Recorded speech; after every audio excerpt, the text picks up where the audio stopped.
hatimu di sini untuk semua berbagi ngopi. Na na na na na, ngobrol perkara inklusi. Hey hey. Satu suara, satu cerita dalam hangatnya kebersamaan ngopi. La la la la la. Hey hey. Ngobrol perkara inklusi.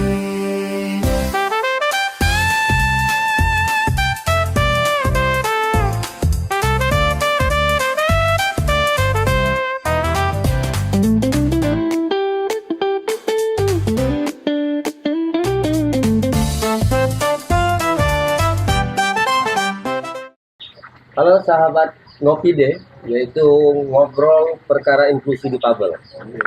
Sore ini 15 April 2025 kita sedang berada di Kabupaten Rejang Lebong, Provinsi Bengkulu. Ada dengan bersama beberapa teman yang sudah hadir di sore hari ini. Yaitu yang pertama, secara singkat dahulu saya kenalkan abang-abang ya. Nanti lebih detailnya kita kasih kesempatan untuk abang-abang yang hadir sore hari ini untuk memperkenalkan diri. Ini ada dari Direktur Sigap Yogyakarta, sama ada Pak Joni Julianto dan Bapak Nanang dari Fasilitator Desa Rimborecap dan Fasilitator Desa Kampung Delima, Bapak Khaidir serta Bapak Suwardi yang dari Desa Lubuk Ubar sebagai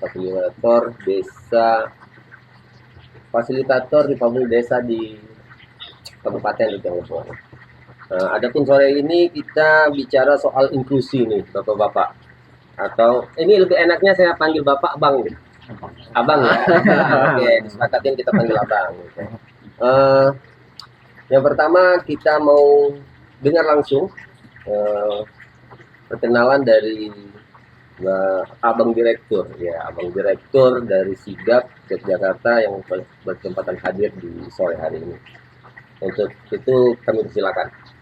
Oke, selamat sore Bang Torik dan teman-teman. Selamat sore pemirsa channelnya PMMI. Saya Joni Yulianto dari Sigap. Kebetulan sedang di Bengkulu dan Rejang Lebong dan senang sekali bisa ketemu di podcast ini. Oke, pokoknya salam kenal. Dilanjutkan sama Pak Nanang. Oke, terima kasih. Baik, selamat sore semuanya. Perkenalkan, nama saya Nenang, berdomisili di Rimborecap dan alhamdulillah ditunjuk sebagai fasilitator Desa Rimborecap. Oke, terima kasih. Silakan Pak, Bang. Ya, terima kasih. Perkenalkan, nama saya Khaidir, selaku fasilitator dari Desa Kampung Delima, yang mana untuk domisili di saat sekarang di daerah Pasar Tengah. Silakan Bang. Ya. Perkenalkan, saya Suwardi, fasilitator dari Desa Lubuk Ubar. Domisili saya di Desa Lubuk Ubar. Terima kasih. Jadi teman-teman, fasilitator desa ini merupakan seorang pendamping di desa, di kelompok difabel desa yang dibentuk oleh PMMI melalui program solider yang bernama itu KDD ya, kelompok difabel desa. Nah, jadi untuk lebih jauh mengenal sebagai kedudukan masing-masing, saya coba menanyakan pertama dengan Bapak Direktur Sigap. Bisa dijelaskan secara singkat apa itu Sigap? Ya, iya kan?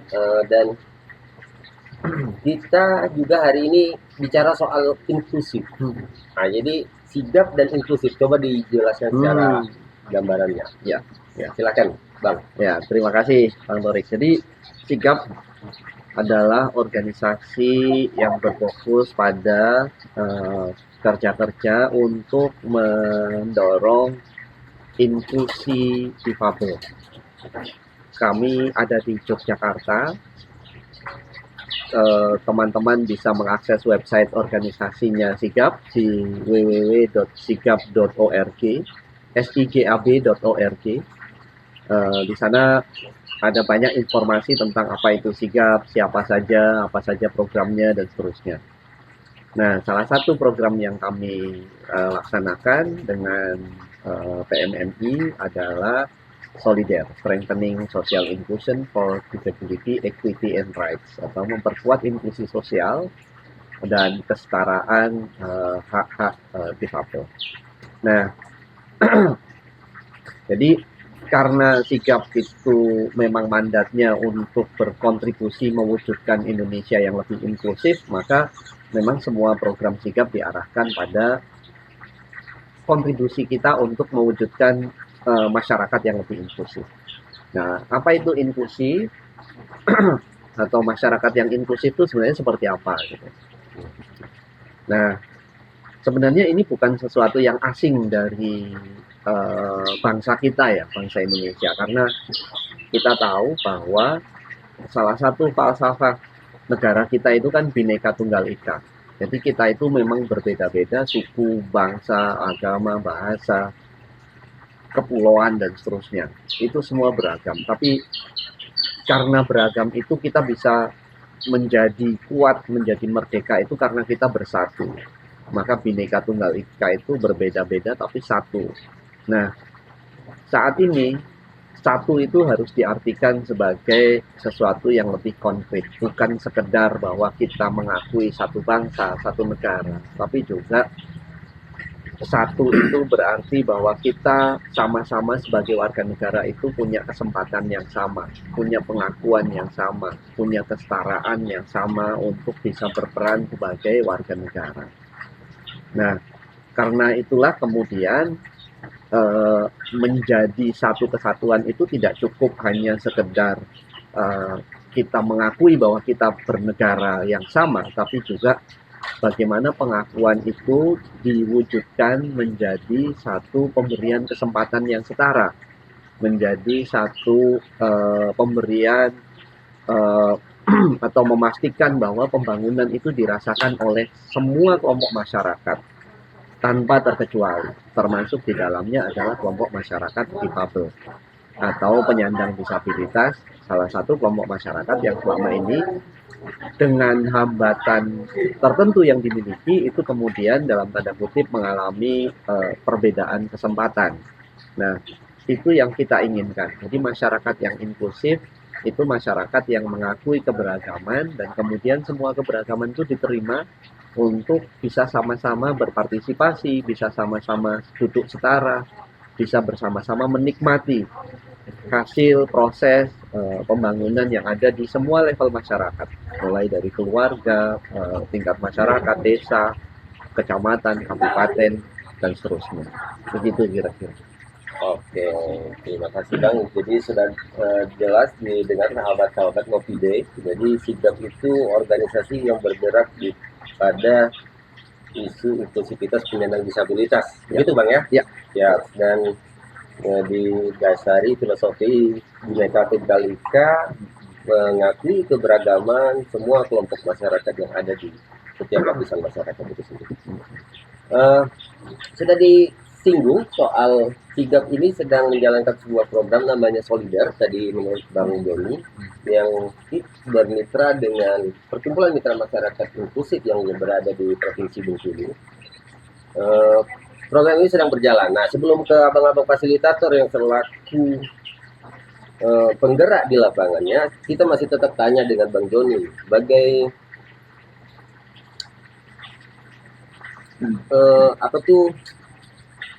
sebelum bicara soal setelah bicara ini adanya program, bagaimana menjalin kerjasama dengan komunitas lokal dalam memperkuat gerakan inklusi? Apa saja dulunya itu?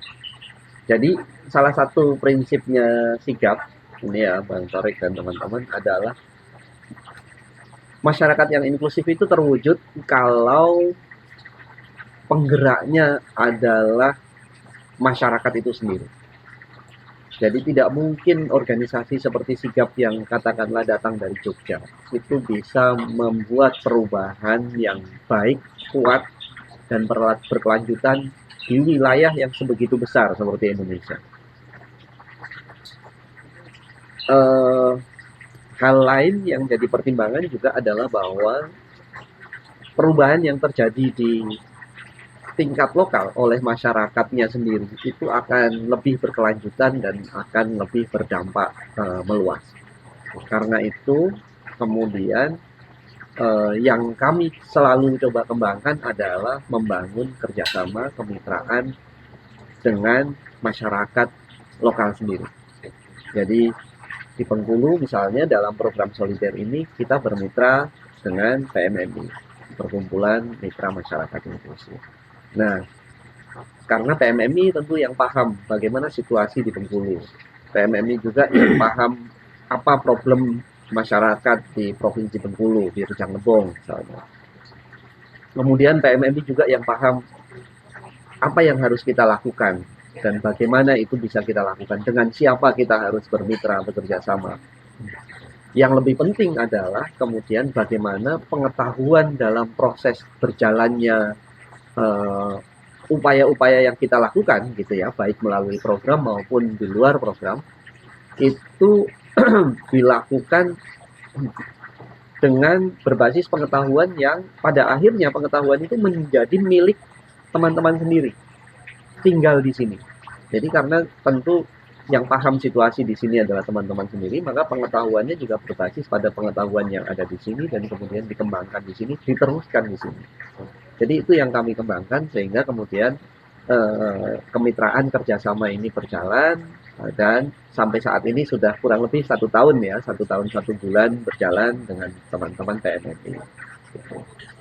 Oke, siap Abang. Jadi lewat program solider ini penguatan dan mendorong inklusivitas masyarakat, penyandang disabilitas dalam proses-proses tatanan bermasyarakat dengan konsep perubahan masyarakat itu dari masyarakat itu sendiri. Ya, itu ya konsepnya itu. Jadi di samping itu coba kita dengar juga Bang dari teman-teman fasilitator ini yang karena mereka nih yang hadir di lapangan itu sendiri. Ya. Jadi dari masyarakat untuk masyarakat kembali lagi ke masyarakat ini.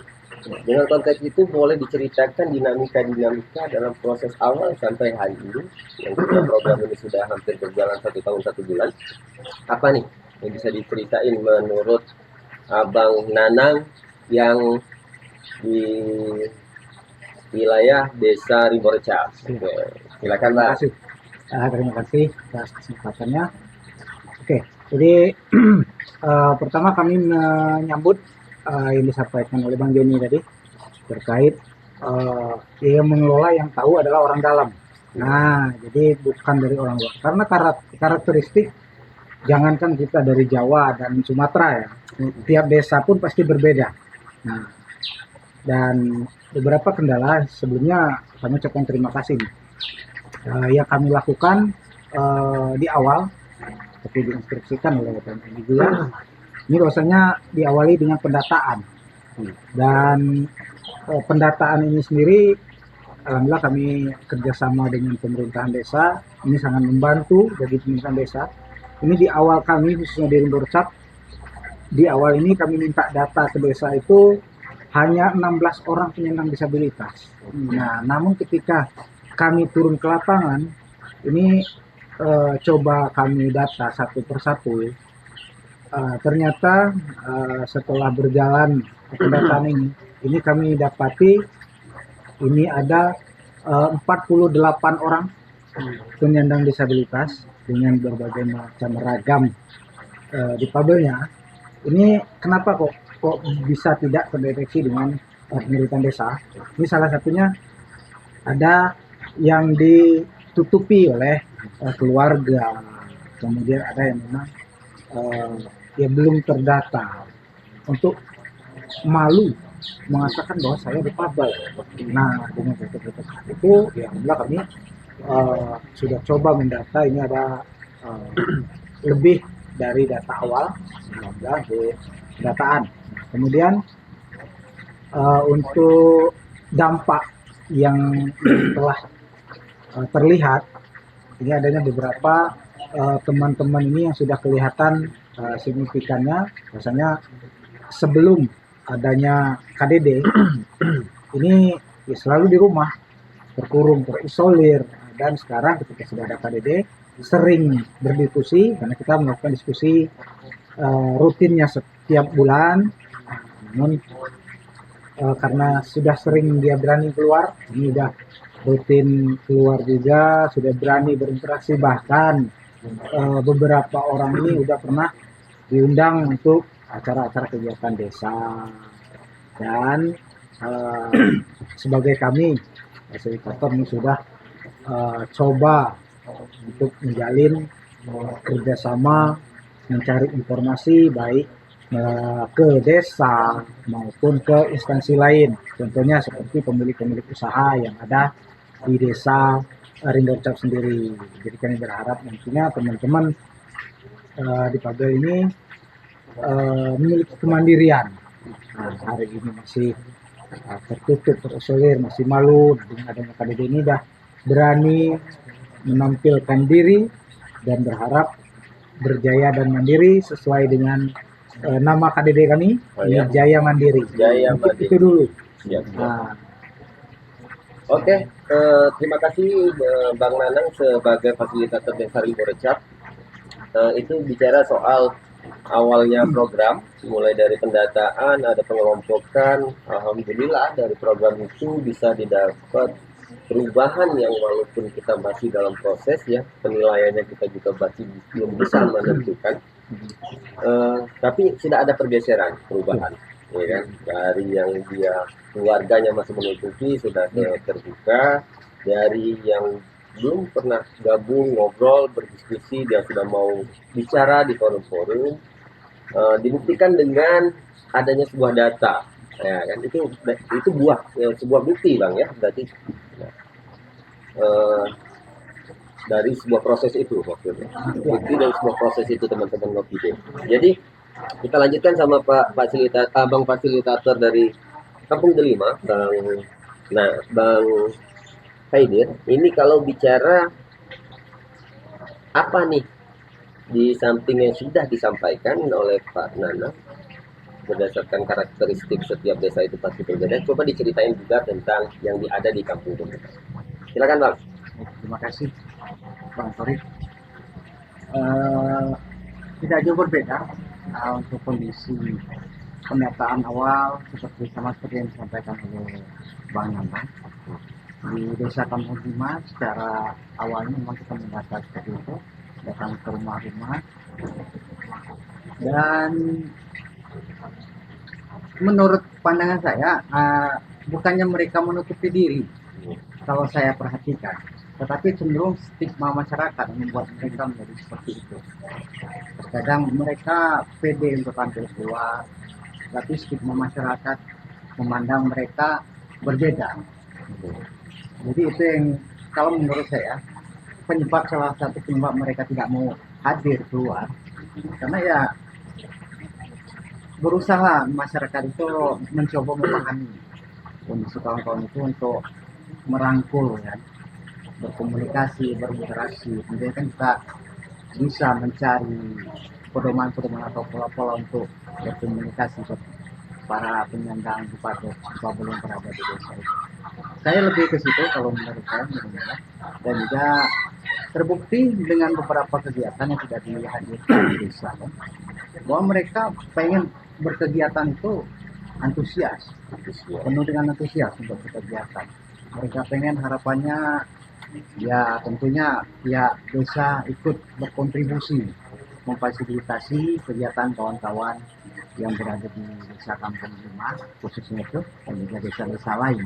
Harapannya seperti itu. Tentunya ada pelibatan dari pihak pemerintahan desa dan juga pihak pemerintahan kabupaten, dan juga satu lagi komisi pemilihan umum. Itu yang mereka cerita sedikit tentang waktu menjelang pilkada. Kita sudah mendata kawan-kawan kan, dan kita berkunjung ke teman-teman di Bawaslu bahwa mereka kekurangan data itu, dan kita ajukan karena memang banyak yang belum terdata secara pemilih di Pabel, dan juga alhamdulillah sudah dimasukkan oleh kawan-kawan itu ke ke data-data database itu kan, data pengunjung itu. Dan untuk pelaksanaannya nggak, secara realita nggak terbukti kegiatan kawan-kawan di pelaksana penyelenggara. Ya, mungkin minim informasi mungkin kan untuk kawan-kawan yang terlibat dalam pemilihan umum terkendala. Ada beberapa teman-teman yang tidak dapat memilih gitu. Tentunya harapan kita bersama segenap OPD atau multisektor lah, kita berbicara multisektor untuk berbicara di Pabel ini kan adalah tanggung jawab kita bersama. Harapannya untuk dilibatkan selalu kawan-kawan itu sehingga mereka dapat lebih percaya diri, lebih merasa tidak minder lagi untuk keluar dan berinteraksi dengan masyarakat. Lebih kurang itu. Oke, sahabat ngopi, ini ada dua, betul kata Bang Joni yang dari di awal tadi, itu setiap daerah pasti mempunyai karakteristik yang berbeda ya. Nah, dibuktikan ini sendiri dengan kita ngobrol sore ini. Dari Pak Nanang itu bicara masalah yang ada ketertutupan dari pihak keluarga. Tapi kalau di Kampung Delima itu bahkan yang bikin tertutup diawali dari stigma masyarakat. Ya, Itu tidak menutup kemungkinan untuk semua semua desa. Jadi itu yang terjadi ketika teman-teman ini, abang-abang kita ini mendampingi di program solider ini untuk KDD atau kelompok development desa. Lanjut kita ke Bang Suwardi, teman-teman Ngopi Day. Ini bicara juga soal program yang sedang dilakukan, tapi coba kita maknai dari atau bisa diceritakan terkait apa yang sudah dilakukan fasilitator atau pendamping ini sebagai mitra strategisnya untuk dilakukan. Coba boleh diceritakan Bang sebagai mitra strategisnya. Ya, terima kasih Bang Torik. Untuk sementara ini dari Desa Lububar, kebanyakan para anggota KDD itu belum mempunyai seperti kartu BPJS serta EKTP. Jadi kita sebagai fasilitator menghubungi dari pihak Dukcapil dan dari pihak BPJS untuk minta tolong menerbitkan atau mengeluarkan KTP yang mereka butuhkan, karena untuk di data itu seluruh masyarakat perlu data diri yang disertakan oleh EKTP. Nah, alhamdulillah untuk saat ini semua anggota KDD sudah terrealisasi masalah KTP dan BPJS-nya. Ya. Dan kemungkinan juga kita akan mengusahakan bagi para penyandang disabilitas Desa Lububar ini yang belum mempunyai ijazah, karena kita akan menghubungi pihak dari Sanggar Kegiatan Belajar yang ada di Rejang Lebong. Untuk itu cukup sekian. Ini keren nih dari Bang Fardi nih soal ijazah sebagai di Sanggar Kegiatan bagi anggota KDD yang belum punya ijazah. Oke, berarti itu strategi yang bagus Karena juga. di saat ini kan kebanyakan yang penyandang disabilitas itu banyak putus sekolah ya Pak ya. Oke. Nah, kita kalau bisa mengusahakan mereka itu belajar di Sanggar Kegiatan Belajar, yang belajarnya itu kalau saya mendengar informasi cuma hadirnya seminggu 1 kali. Oke, itu teman sahabat Ngopi Day bicara soal fasilitator ini menjadi sebagai mitra strategis dari kelompok difabel desa itu sudah ada beberapa pencapaian ya, baik itu dari kartu BPJS dan KTP elektronik. Saya yakin di setiap desa ini juga sudah memfasilitasi itu juga, tapi yang lebih menarik di sini fasilitator akan memfasilitasi anggota KDD-nya yang putus sekolah untuk ikut karena faktor di luar itu, untuk ikut mengikuti kegiatan di Sanggar Kegiatan Belajar. Oke, abang-abangku, ya kan. Jadi ini kan judulnya Ngopi Day. Di depan kita ini udah ada kopi. Ya, bolehlah kita seruput dulu. Iya. Sambil ini ya. Saya sudah seruput berkali-kali. Udah dingin ini. Ngopi Day. Oke, ini ada beberapa cemilan sambil diminum. Dari Jadi apa yang sudah dilakukan sebenarnya fasilitator ini untuk mendorong pembangunan masyarakat yang inklusif penyandang disabilitas itu sudah ada beberapa poin, Bang John ya sudah dilakukan, tinggal dari bahasa monitoring evaluasi, tapi ya itu namanya proses ya. Kita sudah menilai dengan umur yang 1 tahun 1 bulan ini, tapi mudah-mudahan dengan keberlanjutan sebuah proses ini akan lebih nampak. Saya bicara dengan Bang Joni lagi nih, teman-teman ngopi dulu. Bagaimana mungkin ada praktek-praktek baik ini ataupun gambaran yang bisa kita dengar di Rejang Lebong terkait program solider dan bagaimana partisipasi difabel di desa-desa luar Bengkulu ini dalam mendorong pembangunan masyarakat yang inklusif. Boleh diceritain Bang dari daerah lain ya? Lanjut Bang. Iya, jadi sebenarnya ide program ini kan salah satu yang kita kerjakan kan mendorong desa-desa yang inklusif gitu ya kira-kira. Nah, ide ini sebenarnya sigap memulainya tahun 2014. Bahkan mundur sedikit 2013.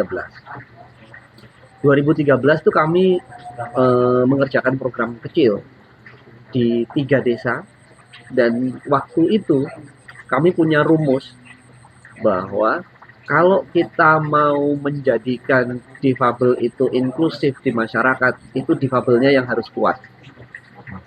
Jadi mereka kita dampingi untuk berorganisasi, mereka kita latih keterampilan baik itu soft skill, soal bagaimana berbicara di depan umum, kemudian memahami hak dan kepentingannya, kemudian keterampilan-keterampilan berorganisasi yang lain. 1 tahun kita lakukan, hasilnya gagal. Dari situ kemudian kita belajar bahwa kayaknya rumusnya tidak seperti ini. Rumusnya mesti berbeda. Dan yang kami lupakan adalah ada masyarakat, ada pemerintah desa. Sementara difabel itu jumlahnya sedikit. Bagaimana mungkin kelompok yang kecil, yang tidak berdaya, bisa kemudian menjadi besar, melawan kekuatan yang sebegitu besar, dan menang? Itu nggak mungkin. Nah, akhirnya rumusnya bukan soal melawan berhadap-hadapan, tapi ini harus soal mempengaruhi.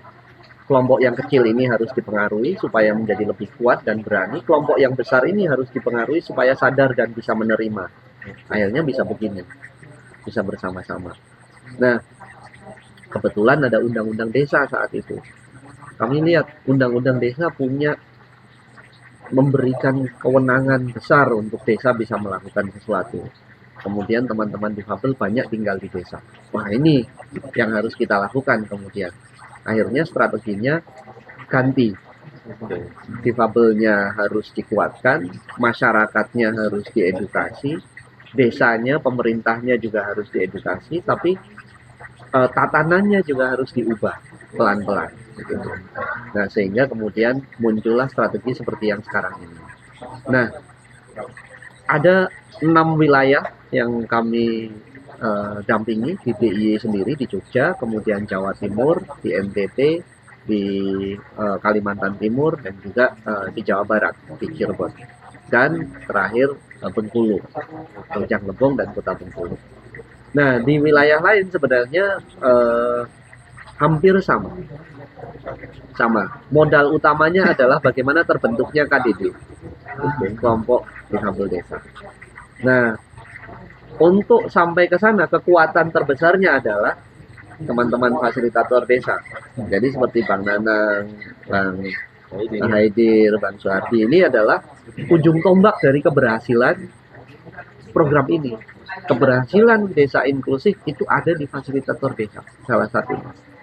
Karena teman-teman fasilitator desa ini yang menggerakkan, tapi sesudah itu juga teman-teman fasilitator desa yang punya inisiatif untuk ini harus berkembang kemana nih, membaca kebutuhan. Ini kebutuhannya apa? Kayak tadi misalnya, ada kebutuhan soal menuntaskan pendidikan, wajib belajar, harus ada ijazah dan seterusnya. Mana peluangnya? Peluangnya PKBM tadi, sanggar belajar. Nah itu.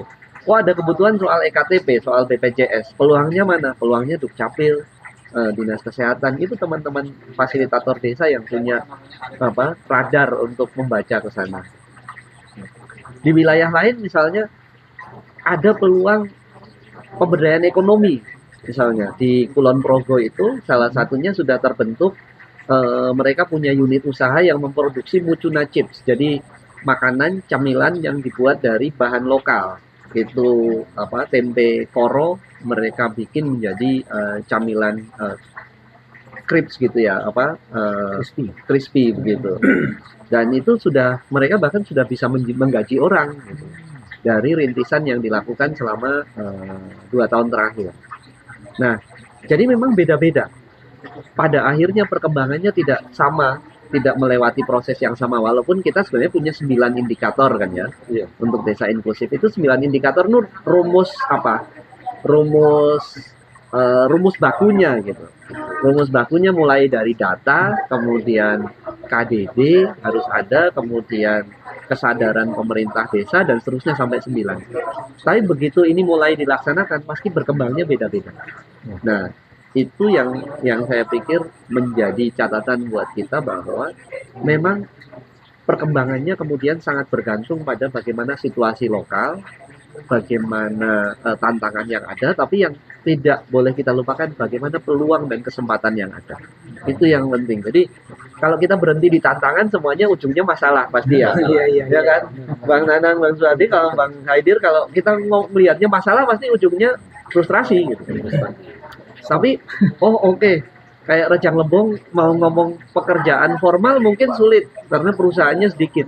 Tapi ternyata ada kebutuhan lain, soal EKTP, soal pembelajaran, nanti mungkin soal unit usaha, bagaimana mengelola komoditas kopi dan sebagainya jadi usaha yang menguatkan gitu-gitu. Jadi tantangan oke, tapi peluang itu yang harus kita baca. Oke, Bang. Ini saya langsung cut, ini bukan apa. Dilanjutkan sebelum nanti ke pesan dan harapan untuk bagaimana Rejang Lebong menjadi kabupaten yang inklusif penyandang disabilitas. Itu pesan dan harapan ya. Sebelum itu saya ingin bertanya satu pertanyaan ke salah satu fasilitator. Seberapa pentingkah keterlibatan penyandang disabilitas dalam proses perencanaan, pelaksanaan hingga evaluasi dalam proses pembangunan yang ada, baik di tatanan desa hingga kabupaten kota. Jadi seberapa penting yang sebenarnya yang harus dirasakan teman-teman difabel itu sendiri? Dia harus merasakan apa? Boleh dibantu Pak Haidir untuk bisa menjawab itu sebelum kita lanjut ke statement terakhir, yaitu pesan dan harapan untuk mendorong inklusivitas di Kabupaten Rejang. Coba dipersilakan Bang Haidir. Baik, terima kasih. Berapa Untuk keterlibatan kawan-kawan tentunya dalam pembangunan di desa pasti diharapkan sangat perlu dilibatkan, karena sebagian terkadang kita tidak memahami kebutuhan kawan-kawan penyandang disabilitas di desa itu seperti apa, sehingga jika kawan-kawan disabilitas tidak terlibat, sebenarnya kan kebutuhan seperti alat bantu dan sebagainya bisa menunjang kawan-kawan disabilitas itu akan tidak terpenuhi. Jadi ya tentunya alhamdulillah untuk setelah berjalan program beberapa bulan ke depan ini bertahap, dari pihak-pihak desa sudah mulai paham dan memahami dan mengerti apa kebutuhan kawan-kawan.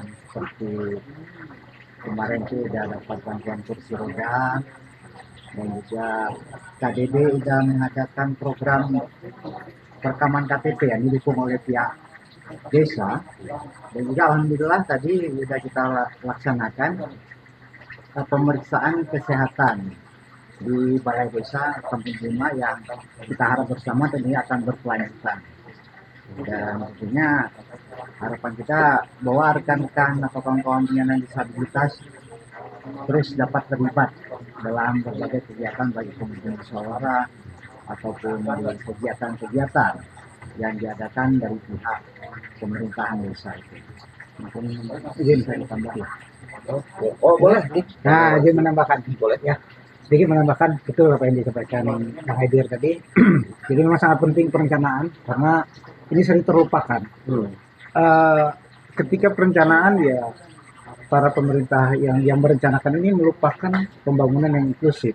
Ini bagaimana meskipun ya dinas sosial, kemudian kita KDD sudah mengusahakan kursi roda, bantuan kursi roda, tetapi lingkungan akses jalan itu enggak inklusif. Jadi oleh karena itu ketika perencanaan kita sudah memasukkan segi-segi inklusif, artinya pembangunan jalannya ya, bisa dinikmati oleh teman-teman disabilitas juga. Seperti itu. Jadi penting Pak ya, Sangat untuk penting. teman-teman difabel itu yang sendiri yang menyuarakan Betul. dan tahu dari tatanan dalam proses perencanaan dan pelaksanaan dalam sebuah pelibatan. Kadang kalau kata orang Bengkulu Bang Joni ya, enggak, sudah kita sampaikan aja belum tentu kita didengar, apalagi nggak disampaikan. Nah, jadi kita butuh teman-teman difabel di semua daerah, di desa, kabupaten Rejang Lebong hingga provinsi Bengkulu dan Indonesia Raya ini, NKRI yang kita cintai ini, untuk teman-teman itu kuat dan mandiri dan bisa menyampaikan sendiri apa yang didasari keterbutuhannya. Jadi akan berbeda nanti dalam pola perencanaannya. Itu ya mungkin ya, pentingnya keterlibatan itu. Terakhir ya, sesuai saya sampaikan, ini kita bicara soal pesan ataupun harapan agar bagaimana Kabupaten Rejang Lebong ini bisa menjadi kabupaten yang inklusif dengan yang disabilitas. Pesan dan harapannya Pak Suwardi, Bang Suwardi boleh diawali. Untuk saya sampaikan bahwa disabilitas ini bukan saja yang dari lahir, karena kita ini adalah kaum rentan. Maksud kaum rentan di sini adalah kita tidak tahu kapan ya, bukannya kita ini, karena disabilitas itu bisa saja terjadi karena aksiden atau kecelakaan. Makanya aksesibilitas di desa ataupun di pemerintahan di pemerintahan daerah itu sangat perlu dibuat untuk akses penyandang disabilitas, karena kan perlu kita jelaskan juga di sini, disabilitas itu bukan hanya yang bawaan lahir, saja terjadi kecelakaan kerja atau yang lain. Oke, siap. Oke Bang Suwardi, itu pesannya, dan dilanjutkan Bang Haidir. Baik itu pesan dan harapan untuk bagaimana Kabupaten Rejang Lebong. Tentu ya seperti yang sudah disampaikan oleh Pak Adi, lebih kurang sama. Kita lebih ke akses kawan-kawan itu dalam mereka menjalankan aktivitas tentunya dimudahkan, dan juga dalam mengakses mungkin di layanan kesehatan. Apabila aksesnya sudah ramah difabel, tentunya kawan-kawan tidak menjadi seperti yang dikatakan beban atau penghambat itu kan. Jadi mereka bisa mandiri untuk mengakses sendiri dengan akses yang sudah difasilitasi, tentunya dari pemerintahan, kantor desa, di tempat ibadah, di layanan mal atau sebagainya, sehingga mereka merasa pede dan mandiri bahwa mereka bisa untuk berkarya dan berkarir secara mandiri.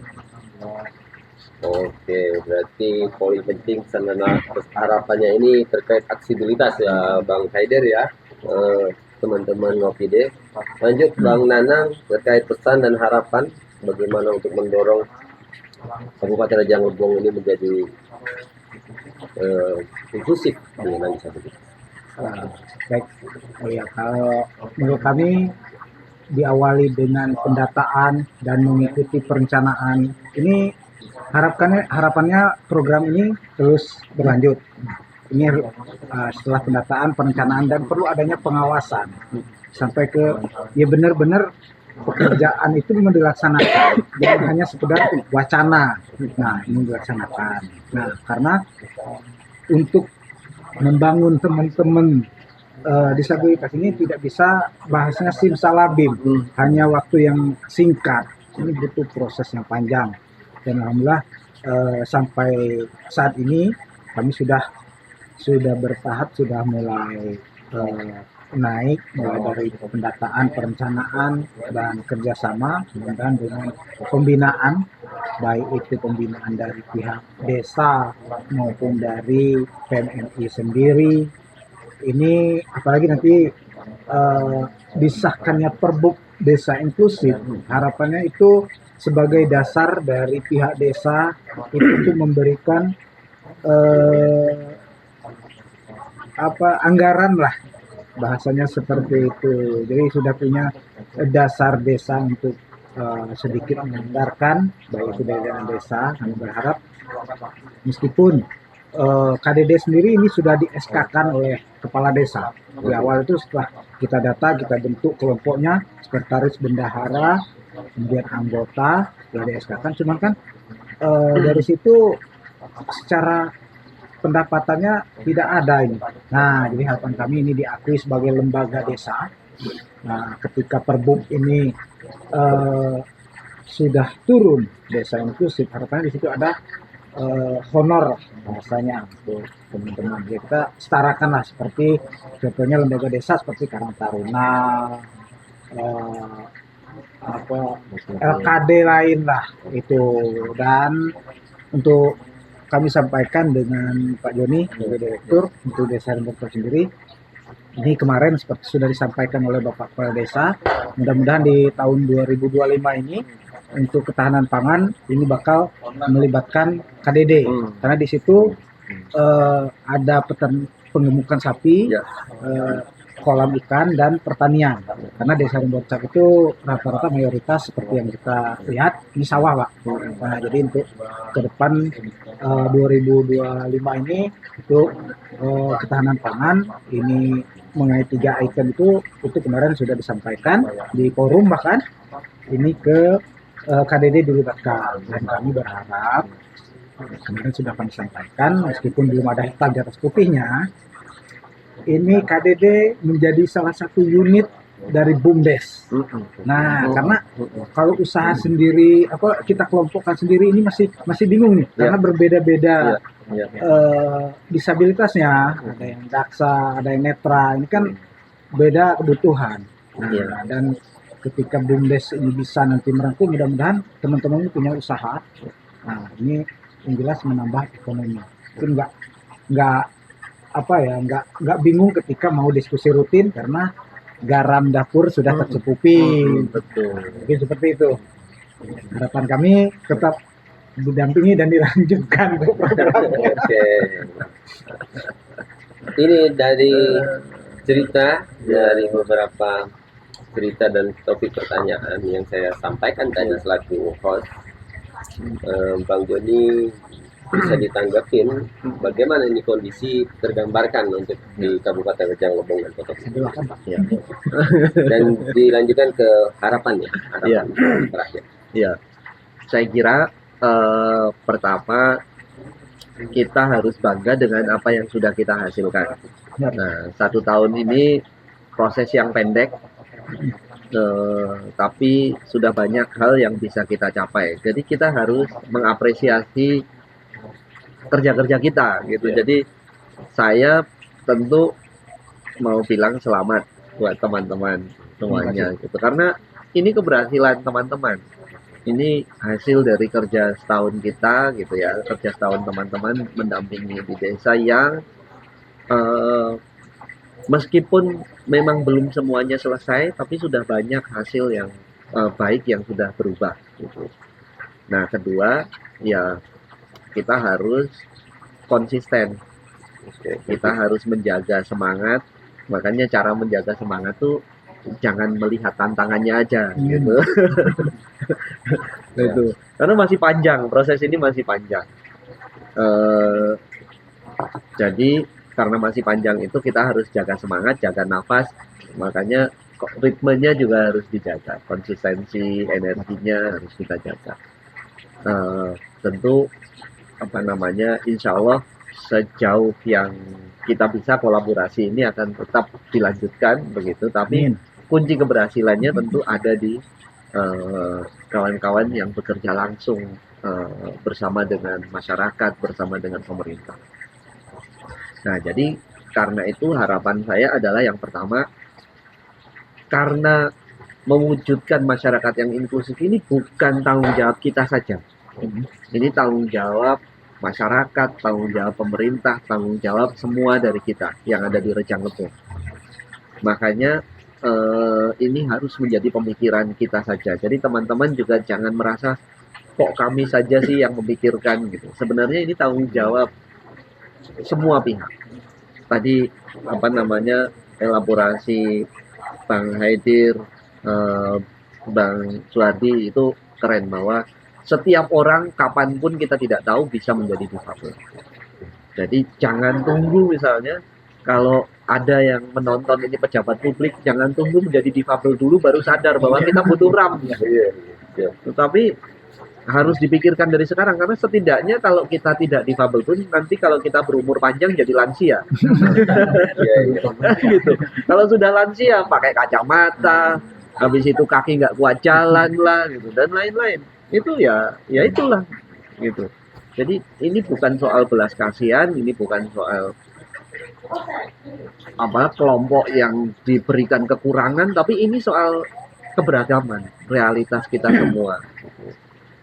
Jadi mari kita sekecil apapun yang bisa dilakukan ambil peran untuk ini sebelum nanti alam yang membuktikan, siklus hidup yang membuktikan bahwa Anda menjadi difabel.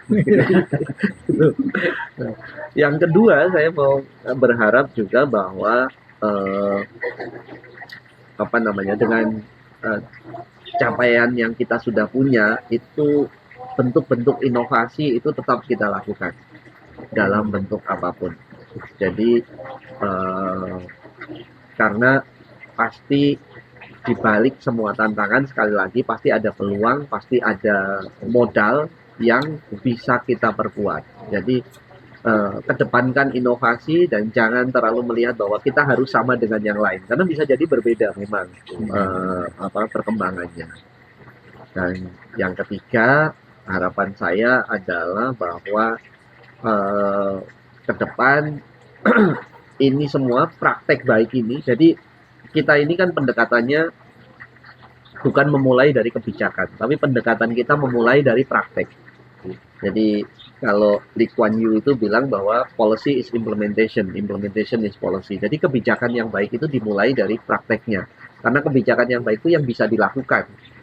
Kalau kita punya kebijakan tapi nggak bisa dikerjakan, itu sama saja. Tapi kalau kita punya praktek baik, nggak ada kebijakannya juga bisa hilang suatu waktu. Gitu. Jadi kita mulai dari praktek, harapannya nanti menjadi kebijakan, entah perbuk dan lain-lain. Dari situ kemudian praktek kita menjadi lebih kuat, kebijakan kita lebih baik, dan ini bisa menjadi sesuatu yang berkelanjutan. Gitu.